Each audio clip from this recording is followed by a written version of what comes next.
नमस्कार। आकाशवाणी से दोपहर समाचार के साथ मैं कनकलता।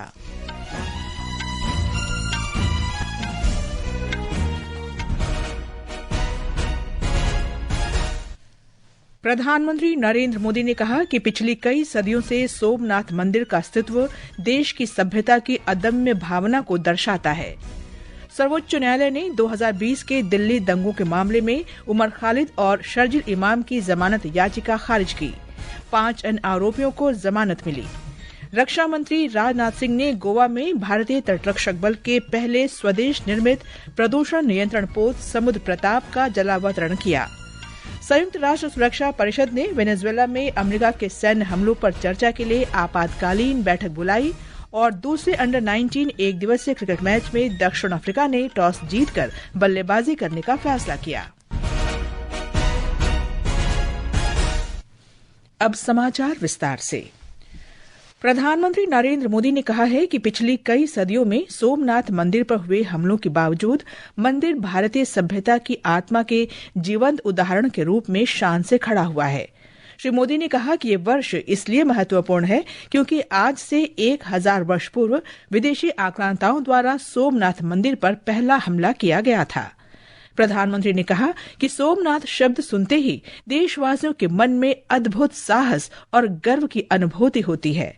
उन्होंने कहा कि सोमनाथ मंदिर आज भी करोड़ों श्रद्धालुओं के लिए आशा का अनहद नाद है। सोमनाथ हमें यह बताता है कि घृणा और कट्टरता में विनाश की विकृत ताकत हो सकती है, लेकिन आस्था में सृजन की शक्ति होती है। करोड़ों श्रद्धालुओं के लिए सोमनाथ आज भी आशा का अनंत नाद है। यह विश्वास का वह स्वर है जो टूटने के बाद भी उठने की प्रेरणा देता है। अगर 1000 साल पहले खंडित हुआ सोमनाथ मंदिर अपने पूरे वैभव के साथ फिर से खड़ा हो सकता है, तो हम 1000 साल पहले का समृद्ध भारत भी बना सकते हैं। सोमनाथ मंदिर के जीर्णोद्धार में योगदान देने वालों के प्रयासों की सराहना करते हुए प्रधानमंत्री ने कहा कि वर्ष 2026 में एक और महत्वपूर्ण उपलब्धि हासिल होगी जब जीर्णोद्धार के बाद मंदिर भक्तों के लिए खोले जाने के 75 वर्ष पूरे हो जाएंगे। उन्होंने कहा कि मई 1951 में तत्कालीन राष्ट्रपति डॉक्टर राजेंद्र प्रसाद की उपस्थिति में जीर्णोद्धार किया गया सोमनाथ मंदिर एक बार फिर खुल गया। प्रधानमंत्री ने कहा कि स्वतंत्रता प्राप्ति के बाद सोमनाथ के पुनर्निर्माण का दायित्व सरदार वल्लभ भाई पटेल को सौंपा गया था। उन्होंने स्मरण कराया कि वर्ष 1947 में दीपावली के दौरान सरदार पटेल की सोमनाथ मंदिर की यात्रा ने उन्हें अत्यंत प्रभावित किया था, जिसके कारण उन्होंने उसी स्थान पर मंदिर के पुनर्निर्माण का निर्णय लिया। प्रधानमंत्री मोदी ने कहा कि दुनिया भारत को आशा और सकारात्मकता की नजरों से देख रही है। उन्होंने कहा कि भारत की कला, संस्कृति, संगीत और कई त्योहार वैश्विक स्तर पर पहचान बना रहे हैं। वहीं योग और आयुर्वेद स्वस्थ जीवन शैली को बढ़ावा देकर विश्व में सकारात्मक प्रभाव डाल रहे हैं। प्रधानमंत्री नरेंद्र मोदी रविवार को गुजरात के सोमनाथ जाएंगे। सोमनाथ स्वाभिमान पर्व के उपलक्ष्य में सोमनाथ में पूरे वर्ष चलने वाले कार्यक्रमों की योजना है। सोमनाथ में 8 से 11 जनवरी तक कई आध्यात्मिक और सामाजिक कार्यक्रम आयोजित किए जाएंगे। भारतीय जनता पार्टी ने कहा है कि देश के प्रथम राष्ट्रपति डॉक्टर राजेंद्र प्रसाद के समय में ऐतिहासिक सोमनाथ मंदिर के जीर्णोद्धार के लिए लिया गया संकल्प अब प्रधानमंत्री नरेंद्र मोदी के नेतृत्व में पूरा हो रहा है। नई दिल्ली में आज पार्टी मुख्यालय में भाजपा के प्रवक्ता डॉक्टर सुधांशु त्रिवेदी ने कहा कि भारत आज विश्व की चौथी सबसे बड़ी अर्थव्यवस्था बन गया है और समृद्धि के मार्ग पर प्रशस्त है। उन्होंने कहा कि डॉक्टर राजेंद्र प्रसाद ने कहा था कि सोमनाथ की स्थापना उस दिन सही मायने में पूर्ण होगी जब इसकी समृद्धि एक बार फिर हमले से पहले के स्तर पर पहुंच जाएगी। श्री त्रिवेदी ने कहा कि सोमनाथ मंदिर के पुनरुत्थान का दृष्टिकोण आज वास्तविकता बन चुका है। सर्वोच्च न्यायालय ने वर्ष 2020 के दिल्ली दंगों की साजिश के मामले में उमर खालिद और शर्जिल इमाम की जमानत याचिका खारिज कर दी है। न्यायालय ने कहा कि आरोपियों के खिलाफ गैर कानूनी गतिविधियां रोकथाम अधिनियम UAPA के अंतर्गत प्रथम दृष्टया मामला बनता है। न्यायमूर्ति अरविंद कुमार और न्यायमूर्ति NV अंजारी की पीठ ने इस मामले में 5 अन्य आरोपियों गुलफिशा फातिमा, मीरान हैदर, शिफाउर रहमान, सलीम खान और शादाब अहमद को जमानत दे दी। सर्वोच्च न्यायालय ने पिछले महीने सॉलिसिटर जनरल तुषार मेहता, अपर सॉलिसिटर जनरल एसवी राजू और कई वरिष्ठ अधिवक्ताओं की दलीलें सुनने के बाद अपना फैसला सुरक्षित रखा था। न्यायालय ने कहा कि यूएपीए के अंतर्गत जमानत नामंजूर करने की वैधानिक सीमा खालिद और इमाम पर लागू होती है। इस मामले में खालिद और शर्जिल पर फरवरी 2020 में उत्तर पूर्वी दिल्ली में हुए दंगों का षड्यंत्र रचने का आरोप है। नागरिकता संशोधन अधिनियम और राष्ट्रीय नागरिक रजिस्टर के विरोध में हुए दंगों के दौरान 53 लोग मारे गए थे। दिल्ली उच्च न्यायालय ने राष्ट्रीय जनता दल नेता लालू प्रसाद यादव की याचिका पर केंद्रीय अन्वेषण ब्यूरो से जवाब मांगा है। याचिका में लालू ने कथित आईआरसीटीसी घोटाले में अपने खिलाफ आरोपों को चुनौती दी है। अदालत ने सुनवाई पर रोक लगाने से इनकार कर दिया है। मामले की अगली सुनवाई 14 फरवरी को होगी।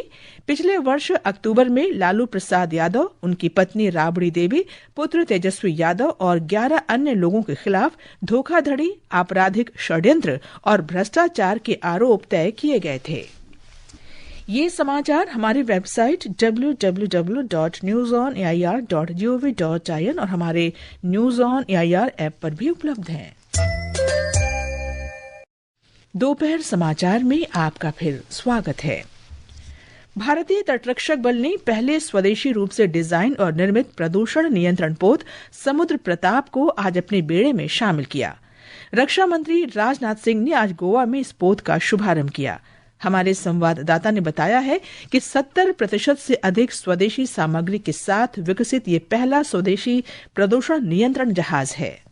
70% से अधिक स्वदेशी सामग्री के साथ विकसित यह पहला स्वदेशी प्रदूषण नियंत्रण जहाज है। समुद्र प्रताप में एक हेलीकॉप्टर हैंगर भी है जो इसकी परिचालन क्षमता और पहुंच को और अधिक बढ़ाता है। रक्षा मंत्री राजनाथ सिंह ने जहाज को कमीशन करते समय इस बात पर जोर दिया कि जलवायु परिवर्तन के दौर में समुद्री जैव विविधता की रक्षा करना एक नैतिक जिम्मेदारी है। उन्होंने कहा कि यह जहाज कोरल रीफ और तटीय समुदायों की सुरक्षा करेगा। प्रदूषण नियंत्रण के अलावा यह जहाज खोज एवं बचाव और समुद्री गश्त के प्रयासों को भी मजबूती प्रदान करेगा। श्री सिंह ने भविष्य की परियोजनाओं में 90% स्वदेशीकरण का लक्ष्य रखने का आग्रह किया और जहाज पर 2 महिला अधिकारियों के तैनाती के साथ समावेशिता के प्रति भारत की प्रतिबद्धता को भी रेखांकित किया। गोवा शिपयार्ड लिमिटेड द्वारा निर्मित यह 114 मीटर लंबा हाइब्रिड प्रदूषण नियंत्रण जहाज आत्मनिर्भर भारत की शक्ति का प्रतीक है। इसे तेल रिसाव का पता लगाने और उसे समुद्र से साफ करने के लिए विशेष रूप से डिजाइन किया गया है। आकाशवाणी समाचार के लिए पणजी से महेश चोपड़े।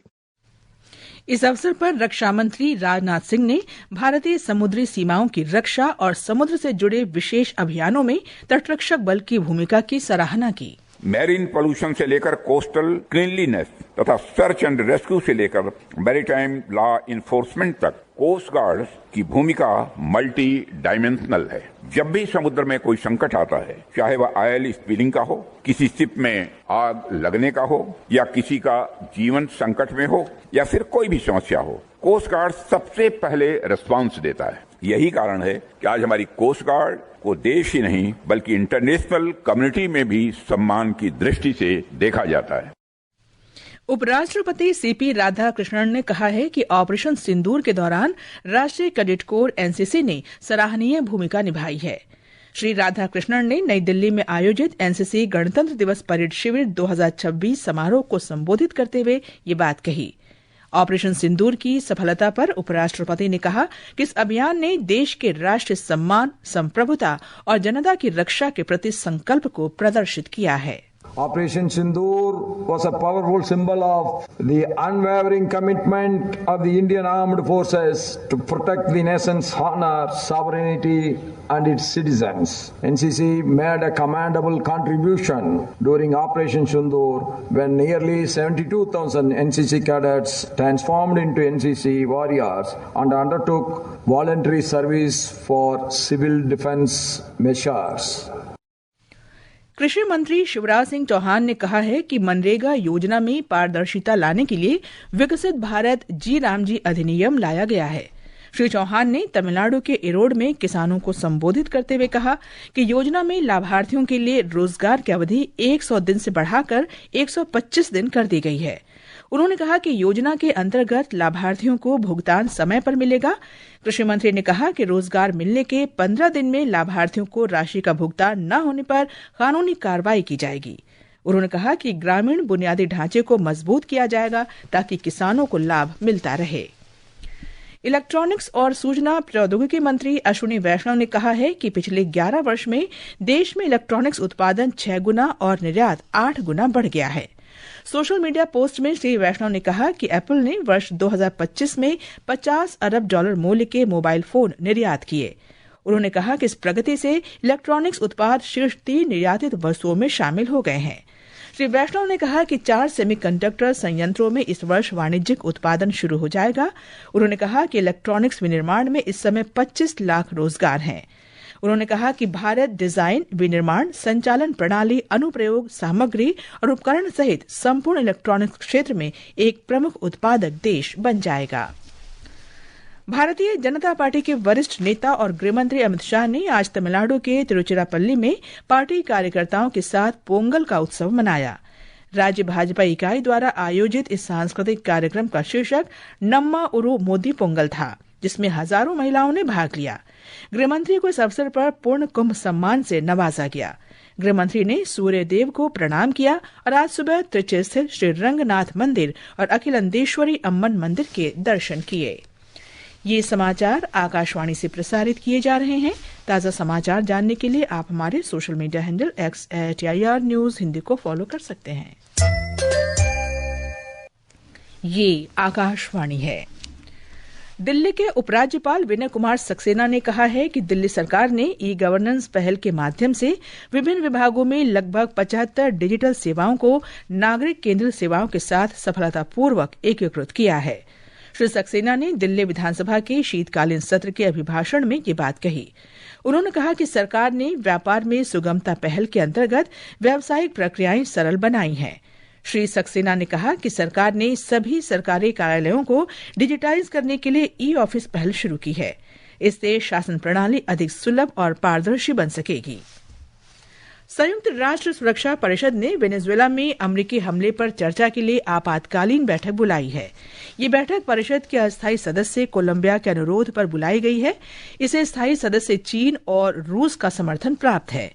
संयुक्त राष्ट्र महासचिव ने वेनेजुएला में अमेरिकी सैन्य कार्रवाई को खतरनाक उदाहरण करार दिया है। संयुक्त राष्ट्र के प्रवक्ता स्टीफन दुजारिक ने कहा कि महासचिव अंतोनियो गुतरश अंतर्राष्ट्रीय कानूनों का सम्मान न होने से बेहद चिंतित हैं। महासचिव ने वेनेजुएला में मानवाधिकारों और कानून के अनुरूप समावेशी संवाद का आह्वान किया है। संयुक्त राष्ट्र सुरक्षा परिषद में वेनेजुएला के राष्ट्रपति मादुरो की गिरफ्तारी की वैधता पर चर्चा होगी।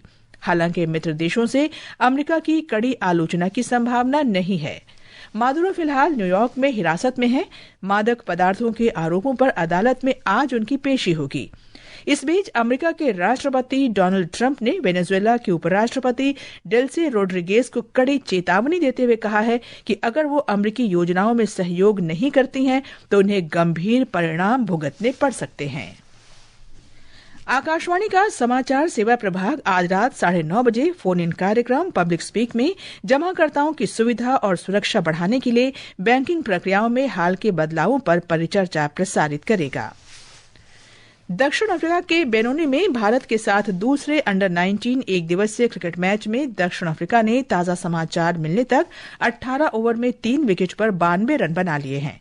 इससे पहले दक्षिण अफ्रीका ने टॉस जीतकर बल्लेबाजी का फैसला किया। भारत ने शनिवार को पहले मैच में दक्षिण अफ्रीका को डकवर्थ लुईस नियम के आधार पर 25 रन से हरा दिया था। अंत में मुख्य समाचार एक बार फिर। प्रधानमंत्री नरेंद्र मोदी ने कहा, पिछली कई सदियों से सोमनाथ मंदिर का अस्तित्व देश की सभ्यता की अदम्य भावना को दर्शाता है। सर्वोच्च न्यायालय ने 2020 के दिल्ली दंगों के मामले में उमर खालिद और शर्जिल इमाम की जमानत याचिका खारिज की। 5 अन्य आरोपियों को जमानत मिली। रक्षा मंत्री राजनाथ सिंह ने गोवा में भारतीय तटरक्षक बल के पहले स्वदेश निर्मित प्रदूषण नियंत्रण पोत समुद्र प्रताप का जलावतरण किया। संयुक्त राष्ट्र सुरक्षा परिषद ने वेनेजुएला में अमेरिका के सैन्य हमलों पर चर्चा के लिए आपातकालीन बैठक बुलाई। और दूसरे अंडर-19 एक दिवसीय क्रिकेट मैच में दक्षिण अफ्रीका ने टॉस जीतकर बल्लेबाजी का फैसला किया। इसके साथ ही दोपहर समाचार का ये अंक समाप्त हुआ। नमस्कार।